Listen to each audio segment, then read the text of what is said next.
Hello, everyone, and welcome to another episode of Speak, Film, and Enter, a podcast where we review and rank movies. I'm Nate. And I'm Dylan. And I am Adam. Haven't done one of these for a while. It's been about a month since we reviewed a new movie. August, we weren't too interested in most of the August movies. And honestly, it's nice to have a little month-long break before you hit kind of the middle of September, early October, and then it's just kind of every week there's at least one new interesting movie that we'll be getting to. So nice little end of summer breather, but we are back today to talk about Bottoms, the new high school comedy from Emma Seligman and Rahcel Sennott, the creator of Shiva Baby. Rahcel Sennott also starred in that movie, so kind of their second collaboration. Really excited about this one. Adam. I think we can say a rising star at this point. I absolutely agree with that. Yeah, we'll spend a lot of time on Rahcel Sennott here, I think. But quickly, Adam, what is Bottoms about? Yes. PJ and Josie start a fight club as a way to lose their virginities to cheerleaders. The fight club gains traction, and soon the most popular girls in school are beating each other up in the name of self-defense. But the pair find themselves in over their heads and in need of a way out before their plan is exposed. Somebody's always in over their head in a high school. That's the way it goes. Yeah. This will not be painless, physically or emotionally. Yeah. So I think we might as well just start with like the concept, which is basically an updated modern take on the classic high school raunchy comedy, basically. Yeah. And I found it very fascinating once it started, once I kind of realized like what I was getting into, because we grew up in kind of the heyday of the raunchy teenage comedy, or maybe that was when we were growing up, and then we also had kind of our own once we were like teenage or college. But it seems like that genre, as we reach 2023, a lot of toxic things in those movies, and that genre has kind of waned in popularity. So this was very interesting to see a fresh kind of reimagining of that same old movie, which has been made like 100 times. Yeah, I like that point. You kind of mentioned how, like, going back, there are things like from before we were even born, movies like Porky's, and it's not a high school movie. Revenge of the Nerds. Not also, I was going to say, like, college movies as well, like Revenge of the Nerds and Animal House. And just a lot of movies where you look back and you just go like, ugh. That was just a little not great stuff in here. There's some smarter ones, of course, like Fast Times at Ridgemont High and like The Breakfast Club. Like, those existed as well. I feel like Breakfast Club isn't even like a raunchy. No, it's not raunchy. Falls into its own category. And in the 90s, there was American Pie, of course, kind of gave new life into that. But yeah, I felt like it definitely waned as a genre. Yeah, so what I was going to get to then is I just kind of realized, as you said that most of the really good ones we've been getting recently have been written and directed and generally starring women. Yeah. It's kind of been a long time, I think, unless I'm just completely blanking on one, which if I am, somebody let me know. But it feels like a while since there's been like kind of a male lead raunchy high school movie. I mean, not too many raunchy high school movies anyway, but like Booksmart came out in 2019, and that was kind of the last really big one, I think, that kind of caught on with a lot of people. And then we get Bottoms, which Booksmart shares a lot of DNA with Superbad. Bottoms is just so not realistic in it. Like, it's not trying to be. It's like hyper stylized. It kind of reminded me a lot of Heathers in that way. Okay, interesting. Where there's kind of it's doing a thing and it just leans into it so hard, and it's doing it from beginning to end. It's never gonna like stop and become normal after a while. It's just kind of it gave me strong like not another teen movie vibes. Kind of just leaning into the tropes, start to finish. But of course, the big twist is the modern take on it and who the main characters are and kind of what is actually going on there. And also Marshawn Lynch in his first major acting appearance, and he was something else. Looks like we may have lost Adam. We can maybe throw him in a little timeout here and see if just adding him back might help. Sometimes that does the trick. Yeah. So, Adam, add yourself back when you think it might be working a little better. But, Marshawn Lynch in this he got more to do than just kind of be hey, look, it's Marshawn Lynch in a movie, which I really appreciated. But Oh, there he goes. Okay, all right, he'll come Sorry, back. slightly distracted by this here, but we'll pull this back on track. Press it's on. fine. I was a big fan of this movie. I liked this pretty much from beginning to end. I did want to mention how like the bit is kind of the bit for the whole thing, because that was an area where as I was watching it, I kept thinking like, is this gonna get normal in the third act? Are they gonna like stop all the shenanigans? And is it gonna become like a more real life movie? Almost like in the way that musicals can kind of feel like all the songs are stacked in the first half and then there's like not really music in the third act sometimes. I wondered if it was going to go down that path, but it doesn't, where I think much like Heather's, it commits until the very end. And if you're enjoying the bit, I don't see any reason why the movie should really tail off for you as it goes. Yeah, that's a really good point, because I also, it is a little, it's kind of over the top ridiculous at certain times, and it goes, but also at other times it does kind of just feel like a more grounded comedy. Like I feel like there is a version of this movie that is more grounded and doesn't go that extra mile to make everything a little ridiculous. But like you said, once I realized that was the whole thing, I kind of, coming down to the last third and like the last 20 minutes, I'm like, okay, like they probably are going to go like crazy big with a big bang. And they did. I mean, they really went for it at the end, which I got to commend any comedy. And I'll say, I saw it last night, and today there was a couple times at work I was thinking about some certain scenes and I was chuckling. Like there's some good stuff in here. But it felt like kind of, hey, you're back. Felt very much of this generation. Like I felt like, absolutely. This wasn't for me. This wasn't for me. This is for today's high school kids. Yes, and very much so. I can vibe with that. Yeah. Because like, how different is it really? You know what I mean? Like there's enough stuff to get you like, hey, it's not you old people, just anything that's not, I would say even like just inclusive. It's like we're doing our thing now. Let us do our thing. And it was very much like, take it away. Like absolutely nailed it. I like that quite a bit. And you can tell that this is the kind of movie that the creators went back and watched like 500 high school movies. Yeah. Yes. Because there are a lot of like, they sort of poke fun at traditional tropes and kind of spin some stuff around, and they lean into it sometimes when it's a little unexpected, because this is still a movie about high schoolers, and there are going to be those kind of emotional peaks and valleys that these types of movies just kind of have to hit regardless of what type of style or humor they're going for. Very much. But I think those movies, kind of to your point, Dylan, where it feels grounded at times, I think those are handled very well as well. And I think a big part of that is the chemistry between Rahcel Sennott and Edebiri, who have been friends for a very long time. Rahcel Sennott, who you may have seen in Shiva Baby or Bodies, Bodies, Bodies. Edebiri is having a huge summer. Yes. Where she's one of the stars of FX and Hulu's The Bear. And she voiced April O'Neil in the Teenage Mutant Ninja Turtles movie. And then she was in this. And I feel like she voiced somebody in Spider-Verse as well. And she was in Theater Camp. So, a lot going for Edebiri right now. And I thought that the chemistry between the two of them was great.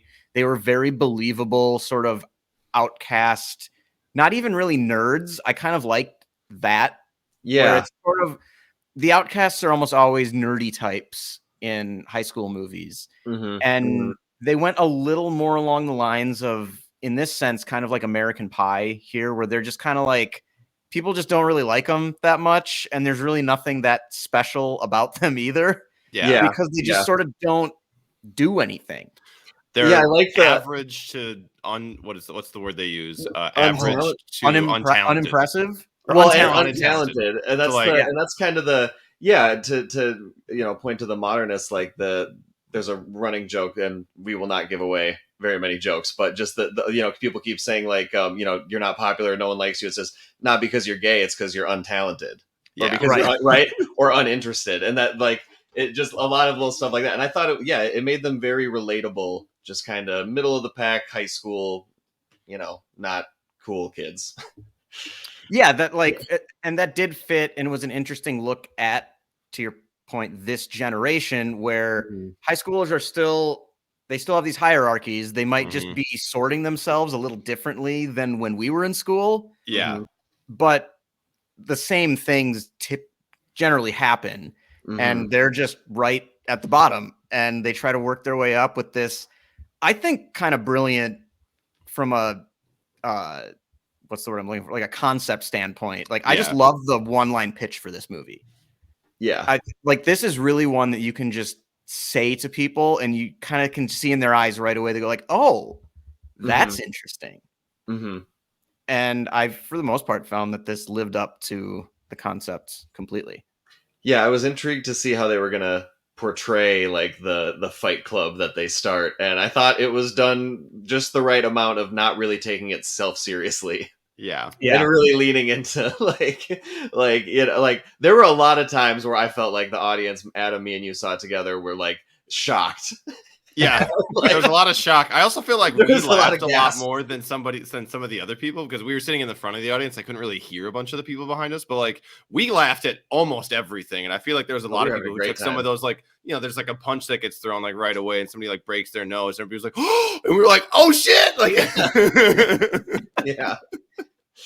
I wanted to ask you guys, because I think we all agree that Rahcel Sennott and Edebiri, very good job as the two leads. They're both on the way up. I wanted to ask you guys what you thought of the running joke about having all the football players always in uniform, and just the general school worship and like town worship, like the principal on down of Jeff, the quarterback, which just great name choice for that character. Perfect. Yes. And there's a bit in a classroom where he has like I can't remember what it says, but there's like a sign on his desk where they have like name tags or whatever for where they're supposed to sit. But then his is like, just, I don't know. I can't remember like what it said. Go Jeff Go or something like that. Yeah, something like that. It was or like a shrine to him or something like that the teacher had prepared. That gave me that gave me Not Another Teen Movie vibes, because that happens, I think, a little bit in that movie. But I loved that, like, because we noticed it, you know, a couple scenes in when they're like not at school. The guys are the football players are walking around and they're still in uniform, and Dylan and are like, what the fuck? Like, look at that. Like, yeah. So we definitely got a kick out of it. And then you realize what they're doing, and they're never out of uniform. Yep. Yeah. And yeah, I liked it. You know, again, just flipping the classic dynamics of this high school movie, you know, making the entire football team, you know, the hyper emotional, you know, just kind of crazy out there, even like the villains of the movie. Like, yeah, because how many times are cheerleaders usually taking that role in this high school movie, you know? Or right. The that reminded kids. You know, so I like that they flipped it, and yeah, I thought it was well done. It was a good running joke. Yeah, it reminded me a little bit of like a much more toned down version of. Do you guys ever watch Euphoria? No. On HBO? No, I've heard of it. I might have shown it. At the end of season 2, there's a student that puts on a play, and it's kind of about like her and her friends, and there's a big musical number about the football team. Gotcha. And they're basically just like jerking each other off, like in the entire, like on stage, and it's insane. Like, it's on YouTube. It's very X-rated. You got to check it out. Yeah. So it's like the bit about the football players and bottoms, but like on steroids. Yeah. Okay. Yeah, no, I thought that was great. And, you know, we mentioned the two co-leads, but, you know, there was a lot of other, felt like young actors in this, obviously. I felt like there were some standouts. I really liked Kaya Gerber as Brittany. I also thought Havana Rose Liu as Isabel was really good. Miles Fowler has an interesting role because he's like the villain and just the stooge, Jeff Stooge. But he brings an energy to all of his scenes that I appreciate. Like, I appreciated. He kind of I thought he did a good job. He almost stood out more than Jeff to me. Yeah, I think he's definitely got more personality than Jeff. Yeah. Jeff is just like roided up. Blank. I'm Jeff, and he's like, "I'm gonna beat you." Like, he gets really in their face, especially when he confronts them. He's just like, "You know what you did." Like, he's just got a whole sinister side. It's like, ooh, I like that. Like, where's that gonna go? Yeah, that scene at the gym at the end is wild. Yeah, there's a lot of scenes in this movie that are wild. It's like a pretty crazy movie. Honestly. Every scene I feel like starts with like a good little premise, or like, all right, here's what we're talking about. Yeah, and then it just like keeps building to something just absolutely insane. You're like, all right, that one worked. keep it going, and then the next one goes, and it just keeps compounding. Yeah. Did a lot of good stuff with that. All right. Anything else, or you think we can dive into the stars? I think we can get to the stars. All right. We will be right back with our star ratings.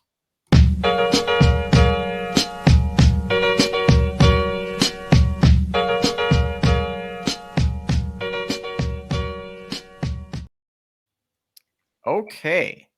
I can go first, or any of us could really go first, because I think we're all pretty much in agreement on this movie. Yeah. I'm giving this 3.5 stars. I think it's really good. I also think that this is the type of movie that once it finds a home, this feels like a Hulu movie to me. Yeah. Oh, yeah. That's not, I mean, it could end up anywhere. I'm not really sure where it's going to end up on streaming, but once it gets on streaming, it's going to be like the #1 movie on whatever streaming service it's on for a while. This feels like a big cult hit. Yeah. That's just going to grow in popularity the more and more people see it. I feel like there's going to be a lot of memes that come out of this movie. Like stuff like that. Yeah, that could be. For sure. Yeah. So 3.5 stars for me. I liked it a lot. Most of the humor worked. There's one kind of running joke with like a sort of like school shooter type kid. I wasn't sure. Sometimes it worked, sometimes it didn't. I feel like it worked, but I'm glad it was only like a little bit. Yeah. You know what I mean? Because that could have gotten really dark really quick. It also just kind of felt like it really didn't need to be there at all. Yeah, but it also felt, I agree with that sentiment, Nate, and it almost was like, it's like they were like, this is our generation's version of this, and so like, even though this is kind of an old tired joke that's kind of even like not okay, we're still gonna make it because this is our time to make this joke. Yeah, I mean, it's also like this is the worst time in our history, in the nation's history, like for school shootings. So I mean, it really absolutely was like on the nose. Like, hey guys, we know that this is all fun, and there's like, oh look, we're trying to have sex before you go to college, but also like some shit is happening. Like there's a real issue sometimes, and it's only interspersed. So I appreciated it. I wouldn't say it's like out of place, but I like that it was sidelined. I'm fine whenever a movie wants to make a joke at a Nazi's expense. You know, the more the merrier, really. It felt a little out of place with the rest of the movie. Okay. Oh yeah, over to me. Same 3.5 stars. I liked it. I think if you like those other raunchy teen movies, or you did growing up, you know, this if you've grown as a person, you can appreciate that times have changed. I think you're going to like this. Yeah. You know, I really think if you can just buy into the bit, it's very charming. It's hard not to relate to the characters, and Rahcel Sennott and Edebiri are two rising stars. Rahcel Sennott also wrote it. You can just tell that, you know, this is like kind of, you know, this is kind of like her movie in some ways. And I just felt like it feels like it was made with love. You know, it feels like it was. I think this crew is here to stay, and we need another comedy crew, like the whole Rogan Apatow crew. Like they're too old now. They're kind of producing and just not doing as much. And we haven't had like a comedy group come along and really fill their shoes yet. And there's space for that, especially because this was, you know, Bodies, Bodies, Bodies. And also this was the producers of Pitch Perfect and Cocaine Bear. So like there's, you know, wild. If we can get a studio and this group together and crank out, you know, 2-3 more kind of concept comedies, I'm here for it. Yeah, definitely. Adam, on to you. I'm giving the same score. I went with 3.5. I think this movie had shades of a lot of other ones, a lot of other successful high school movies that I mentioned. Not another teen movie. I think Bodies, Bodies, Bodies. It's a lot of it's kind of, I wouldn't say a spiritual successor, but like a spiritually the same type of comedy, the same type of bits, the same type of raunchiness, or you know, lack of, like, these are high school kids, but you know, they're swearing and they're talking about trying to have sex with people. You know what I mean? Like it's that type of general vibe. Clearly they know what they're doing writing wise.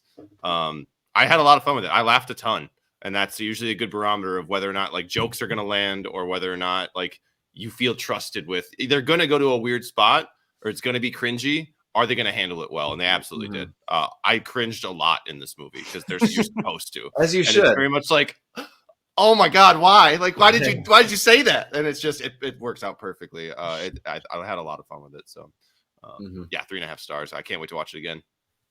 All right. Yeah, I agree with that too. Like, I'll watch this again as soon as it's done streaming. Mhm. Yeah. And I love when comedies throw in the outtakes and bloopers during the credits. Yes. Oh Yes, my I god. almost forgot to. It Yes. took like it's been so long. Normally, like the It's credits just- roll and you just get up and leave, or if it's a Marvel movie, you have to sit and wait through all of it to like get to the See a 30-second 5 scene you're seconds gonna get. scene with Yeah. one other character in it. You're like, for a ooh, movie we'll that comes see. out But in 6 like, years. yeah, this was just like, oh, like you watch you flub a line, watch Marshawn Lynch like try a couple things out. Like that was That was fun. great. Yeah, no, it was. I think in all comedies, we should get back to that being kind of the industry standard. Yes. Why not? It's delightful. Audiences Mhm. love it. They stay longer. What are you doing? I mean, Yeah.